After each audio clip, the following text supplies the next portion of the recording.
மல்கியா 3:6. மல்கியா 3:6 என்ன சொல்லுகிறது? நான் கர்த்தர், நான் மாறாதவர். எபிரேயர் 13:8 இதுதான் சொல்லுகிறது. இயேசு கிறிஸ்து நேற்றும் இன்றும் என்றும் மாறாதவர். அன்சேஞ்சிங் காட், மாறாத தேவன். இந்த உலகம் மாறிவிடும், உலக அன்பு மாறிவிடும், உலகத்தில் நீங்கள் பார்க்கிற அனைத்து மாறிவிடும். மாறாதவர் இயேசு கிறிஸ்து. மாறாதவர் நம்முடைய கர்த்தர். பரிசுத்த ஆவியானுடைய வரங்களும் அழைப்புகளும் மாறாதது. திரியேக தேவன் மாறாதவர். பரலோகமும் நித்திய ஜீவனும் மாறாதது. இந்த உலகம் மாறிவிடும், உலகத்தின் சிநேகம் மாறிவிடும். எனக்கு அருமையானவர்களே, நீங்கள் பார்க்கிற எல்லாம் மாயை, இவைகள்லாம் மாறிவிடும். மாறாத தேவனை அண்டிக் கொள்ளுங்கள்.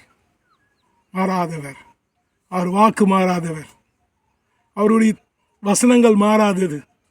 அவர் பொய் உரைய மாட்டார். அவர் மனுபுத்திரன் அல்ல மனமாறுவதற்கு.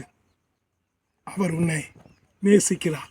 உன்னை கைவிட மாட்டேன், உன்னை விட்டு விலக மாட்டேன், உன்னை மறக்க மாட்டேன் என்று சொல்லுகிறவர் அவருடைய வாக்கு தத்தத்தில் இருந்து மாற மாட்டார். உனக்கு உதவி செய்வார், உன் தேவைகளை சந்திப்பார், உனக்கு தேவையான அற்புதங்களை செய்வார். உனக்கு தெய்வீக சுகம் உன்னை சூழ்ந்து கொள்ளும். உன் சகல வியாதியிலிருந்து உன்னை அவர் விலக்கி நீக்கி மீட்பார். உபாகமம் 7:15 உன் வாழ்க்கையில் நிறைவேறும். ஆகினால் மல்கியா 3:6 மறந்துவிட வேண்டாம். நான் கர்த்தர், நான் மாறாதவர். God bless you.